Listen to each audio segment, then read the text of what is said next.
Hello everyone.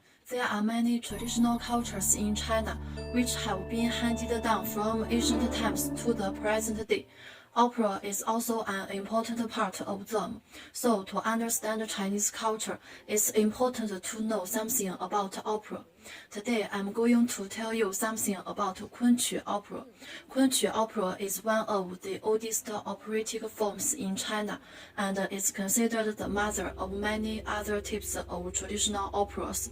It originated from early folk operas popular in Kunshan, Jiangsu province, and had reached its peak of popularity by the late Ming Dynasty and early Qing Dynasty.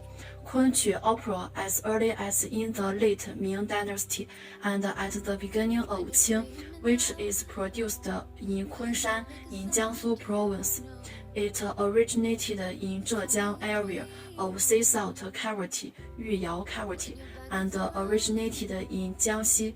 The Yuyang called for Shengqiang belonged to the Ming Dynasty. Left system is of the old Chinese opera, Shengqiang operas, formerly known as Kunshan cavity, since the Qing Dynasty is called Kunqu opera. At the late of Ming Dynasty, with the development of literature, Kunqu opera were very evenly balanced. The peony pavilion and last row, the elixir of the temple and the peach blossom, a lot of outstanding plays had promoted the flourishes of Kunqu opera. And now it's called the Kunqu opera, accompaniment to qudi primarily, complementary with sheng flute, 唢呐 pipa. In the Jiaqing period of the Ming Dynasty, Wei Liangfu, an outstanding Kunqu opera musician and reformer, bravely reformed the Kunshan cavity and created Kunqu opera. He made an outstanding contributions to the development of Kunshan cavity, called Saint Opera, and the ancestor of Kunqu opera by later generations. One day she fell asleep in the garden and fell in love with a young scholar in a dream. When she woke up, she couldn't find the scholar. Du Linyang died of sad, and at the time she was dying, she told her maid to hide her self-portrait at the bottom of the Taihu Lake. 3 years later, Liu Mengmei went to Beijing to take the test, picked up the portrait of Du Linyang under the Taihu Lake stone, and he found that Du Linyang was the beauty he had seen in his dream. After Liu Mengmei dug the grave, Du Linyang revived. The two finally married. Kunqu opera performance also has its unique system style.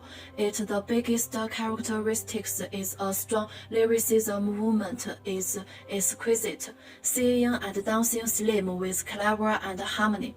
But now Kunqu opera is in danger of dying out.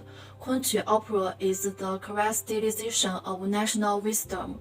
Its existence actually means the development of national wisdom, so it's a matter of course to protect Kunqu opera. Kunqu opera is a kind of very old thing. The development of it has gone through a long time. In such a long time, we can have the Kunqu is very not easy, because a lot of people have now can't sing it. Singing of Kunqu is not a small number of people. It has become a rare art. However, this is need people to protect the rare art. It's the need to let people hand on. It's obviously impossible for us to achieve a comprehensive learning of Kunqu opera in terms of protecting it. But there's a lot we can do. We can study some ancient things of Kunqu opera and learn the knowledge of it, because only when we understand the knowledge of Kunqu opera correctly and understand the past correctly can we protect it well.